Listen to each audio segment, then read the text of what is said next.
Noise, noise, noise, noise, noise, noise, noise. I'm gonna drink some Coke and drink some beers. Ah, man, I'm so glad I'm back from work. Ah, man, this film that I was working on. Ah, jeez. This, oh man, this film that I'm working on is just so hectic. And, when I was filming it, it was just so weird and, Ah, oh goodness gracious! I was one of the crew members that was working on the new proposed James Bond movie, Never Say Never Again. I know it comes out in a week from now, and dear, it's just not good. I mean, just watching the cast was just all dysfunctional. I mean, I think Kevin McClory might have went ape crap, and oh geez, it was just not good. And I will just sadly tell you everything. So yeah, one of my first days working on that set was just crazy. I was called in by Warner Brothers to be like one of the camera crew, and so what happened was I ran into Edward Fox on my first day of working, and it was not good. Like I was running into him, and I accidentally bumped into him, and unfortunately, he got really upset that I bumped in. I think I might have spilled like a cup of coffee or maybe tea on him, and naturally, I apologized to him. Just like any kind person would do. But unfortunately, he got all up into my face and he's like, "Oh my God, this shit! This shit costed me £5,000 to get. You Americans ruin everything." And so yeah, he yelled that in my face, and oh man, he probably went into his trailer after that. Hopefully, he doesn't like file a complaint against me. Oh no, that'd just not be very good. Oh but the good news though is I ran into Kim Basinger on the set, and oh man, and a lot of people, they were like saying to me, about Kim Basinger and if she was hot or not. And I gotta tell you guys, I mean, Kim Basinger, man, she's the real deal. I mean, she is just beautiful. I mean, she has her blonde hair and beautiful eyes, and yes, she does look very beautiful and very hot. But but I got to see Kim Basinger just on the set, just recording her and all that stuff. And man, that was definitely one of the biggest bright spots of me working on that film. But also another bright spot of filming Never Say Never Again was I got to meet Sean Connery. And a lot of people, even though a lot of Bond fans, they say he's the best James Bond, which I totally believe.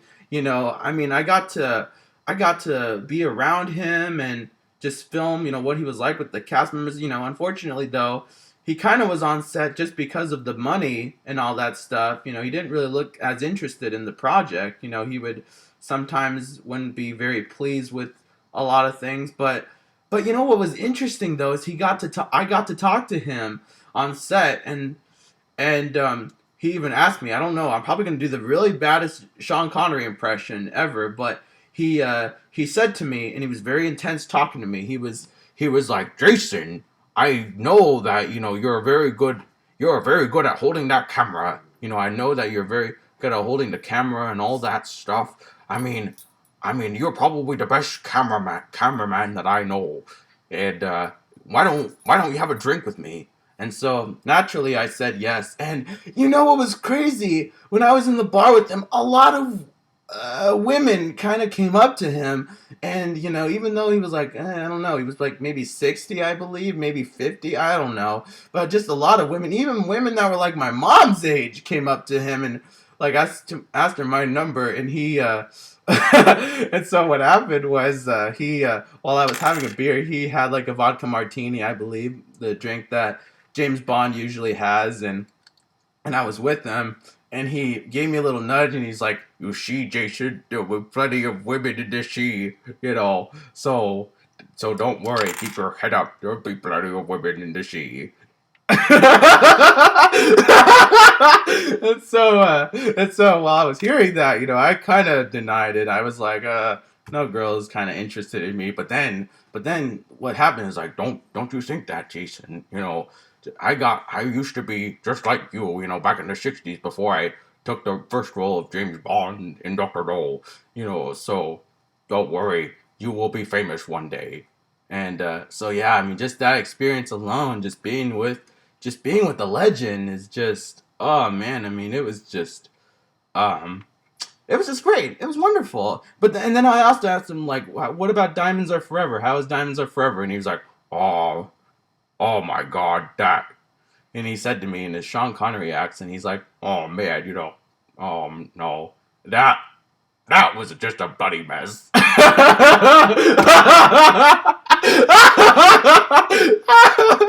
Oh man, I mean, I was just like dumbfounded. I was like, hmm?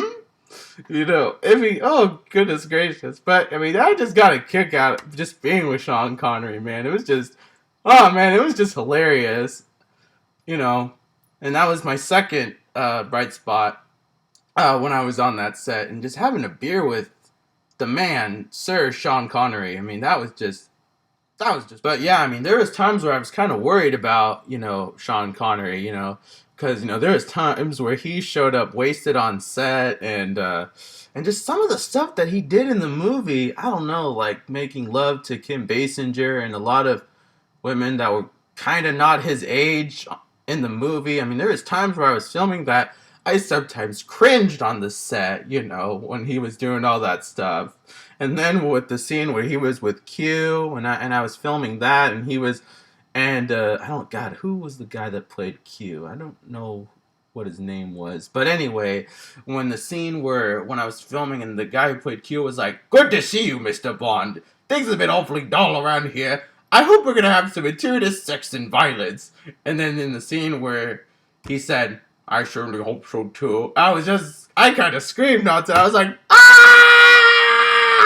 And so then the producer was like, "Cut!" And he was like, "Jason, what was that?" And I was just like, "I don't know." And so anyway, just on set. I mean, I just kind of lost it, just in that moment. And so, but the rest of the filming went good. The best rest of the filming, and so anyway, yeah, some of the scenes with Sean Connery, I was kind of worried about him, like in the Shark Tank, and then on the motorcycle, and then when we were filming the motorcycle scene when he was coming out of the truck, and then when he blew up one of the cars. I mean, I interrupted filming again. I was like, "Oh my!" And then they were like, "Cut!" And then, oh geez, it's just there was times on set where I just kind of lost it, and so yeah, there was times when I was filming, I cringed while filming this, and so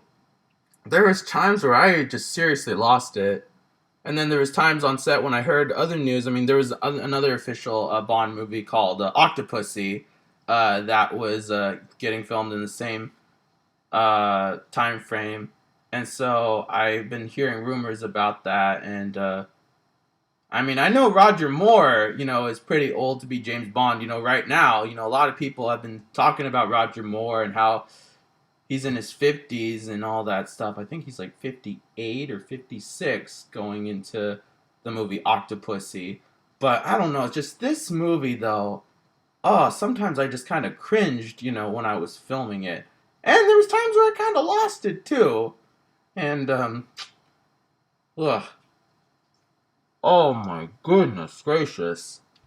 But, that's the film business for you. That's the film industry, where you sometimes have to film stuff that you probably should not see. But I think if there was one scene that I was kind of worried about in particular, it was the scene that I filmed when Sean Connery, was in that fight in the gym with that big guy, and there was times where I approached Kevin McClory and the director, and I was like, "Mr. McClory, is that okay? I mean, are we really gonna let a 60-year-old Sean Connery, fight this big guy that was like maybe 300 pounds of muscle?" And I mean, it was just bad. I mean, oh my goodness.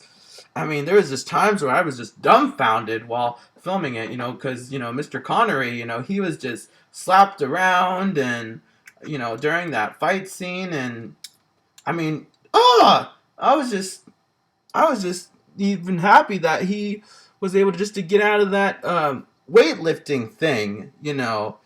Oh my goodness, it was just crazy. And so that's just probably not my best film shot that I've ever done, but yikes. I mean, and then also another scene that I had to film was Blofeld, and and I think the guy that played Blofeld, yeah, he was, yeah, just like how Sean Connery was wasted on set. The guy who played Blofeld, he was wasted on set too, and I think there was times where I had to look for him because Kevin McClory wanted me to go look for him, and he was like, "Jason, go look for that actor." I don't know his name. Anyways, I went to go look for him, and I was like, "Hello, are you in here?" And I was in his trailer, and when I opened his trailer, oh man, he was drinking 30 beers in his trailer, and the guy was like in his 70s, and then I'm like, oh my, uh,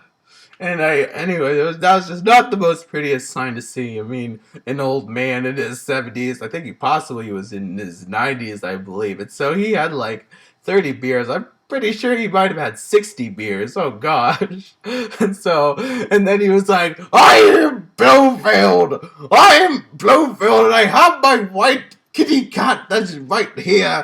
And, I am Blofeld. And I'm like, no, sir, you're not Blofeld yet. You probably drank too much, and we gotta get you on set. And so then when he showed up on set, oh man, things got worse from there. He was, I think he was holding his, I think he was like holding his cap, like it was a guitar or something, and he was like, "Good evening, my minions, we are going to show, this ransom, Operation Ransom, and Maximilian Blofeld," and he had his eyes closed, and he was just walking around, and yeah, he was not in really good shape, doing this movie, and the guy that played Blofeld, I mean, I feel like the guy that played Blofeld in the original series, I mean, that guy just did a better job, like Donald Pleasance did a good job, and Telly Savalas did a good job. I mean, this actor, I think his name is, I think I know his name. His name is Max von Sydow, I believe, which is kind of a interesting name.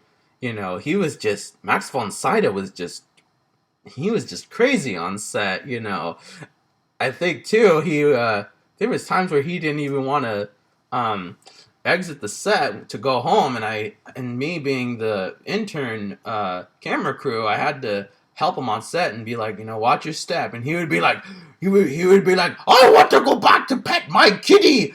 I want to go back. I want to fly. I am flying, and be like, I'm flying. And I'm like, no, you're drunk and you have to go home. And I had to drive him back. I don't. Oh man, God knows where he lives. I think he might live in Beverly Hills, I believe.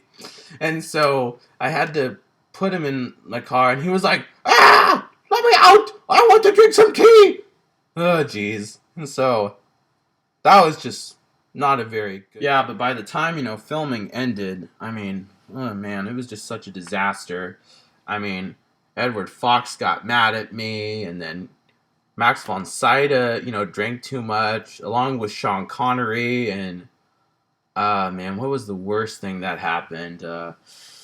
I mean, oh my goodness, I mean, it was so crazy on set, I even cringed on set, when a lot of the love scenes between Sean Connery and Kim Basinger, and there was also another actress that was in the movie as well. I mean, it was just not good.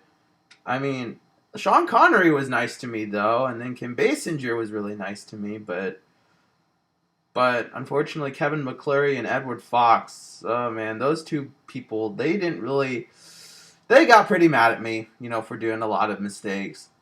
But the good news though is, the good thing about this film industry is that you get a lot of money regardless if you're an actor, director, producer, or maybe film crew. I mean, I think my paycheck was like $50,000. I think it was 62. It was like 60,000, which is pretty good to pay like my rent And so I remember Kevin McClure handing me my paycheck, and he said to me, he said to me, Jason, good work on filming Never Say Never Again. Here's your $60,000 paycheck. And so yeah, so that was the end of me filming Never Say Never Again. Unfortunately, I saw the trailer 2 weeks later, and when I saw the trailer, I mean, I was dumbfounded again because the trailer, it did not sound like a James Bond movie at all.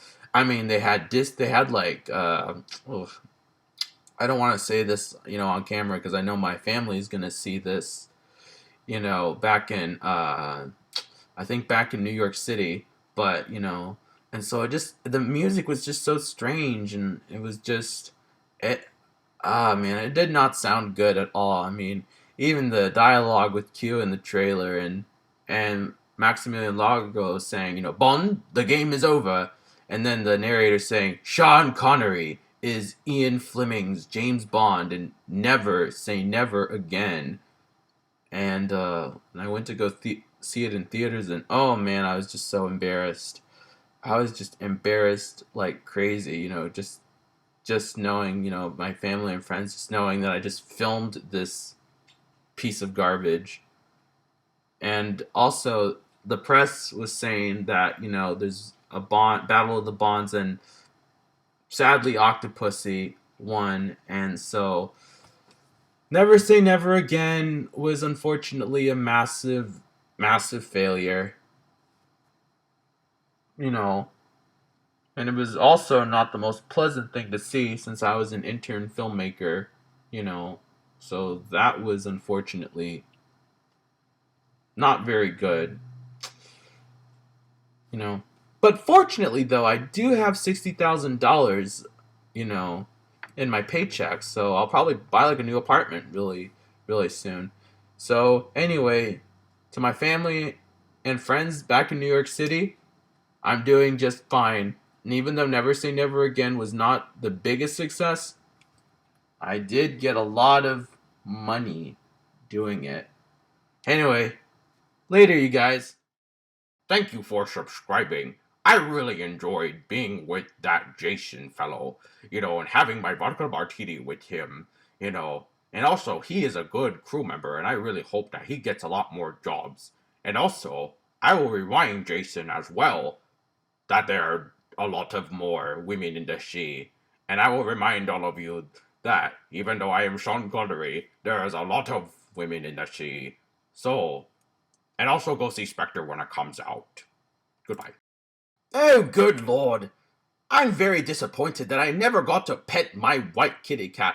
But it was a good thing that Jason fellow was able to get me to rehab, because unfortunately I was just so bloody wasted. And oh my goodness, I cannot believe a man that is in my 70s like myself drank 99 beers. Oh, bloody